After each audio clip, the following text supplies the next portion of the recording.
This is the poem April, take 3. See if Facebook will upload it this time. And get into it. Oh, and excuse me having to read it. It's kind of new, so. I have this theory about April. My first kiss was April 5th, 2007. She said, "Let's hug here so it's nobody's business," and then led me out of her apartment complex. At my truck, she opened the door. Maybe it was my eyes that begged for more, or maybe it was hers, but she leaned in and I fell in, and just a few nights later it was over with. My first. April 1st, 2008, you and I became official on our first date. I invited you over for a movie, and you kept looking at me in that way that only you look at me, and then it was your gasp for air. Your confession of, "Oh shit," and then your arched back and your orgasm, and it was the first I ever saw other than my own. You collapsed, and I collapsed into you. For a year, we flew like lovers do, and on April 19th, 2009, you said, "I need to talk to you." My first.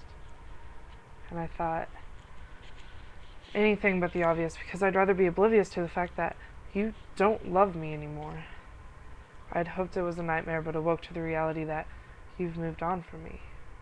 That you're finding happy with another somebody, and sometimes forever and for always really means just for today. See, I don't understand the promises we made and how they could fade after slapping broken across my face. You put us in a grave and went about your day, and I ask, will you remember me?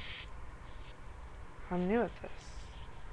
This is the first time I've seen you without being able to read you on this cover. I'm just not convinced your book jacket is keeping you warm. I'm bitter, like the black coffee I need these days to stay out of bed.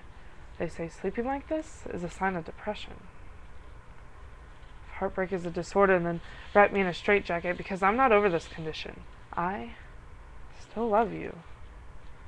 With each beat, the break makes its way deeper. It moves to my ventricles, to my atriums, through this wall that was never supposed to fall in, and I remember feeling you there. But it's April again, and it feels like Chesterfield Park and Brahms after band concerts, and I find myself sitting on park benches, sometimes alone, and others with a girl that is really just a girl, and while our fingers may be intertwined, I know that we both keep a net tied around those butterflies to prevent them from flapping and grappling with the truth that neither of us is really feeling it. But I'm here, looking at everyone, wondering if she's the one who could be my April.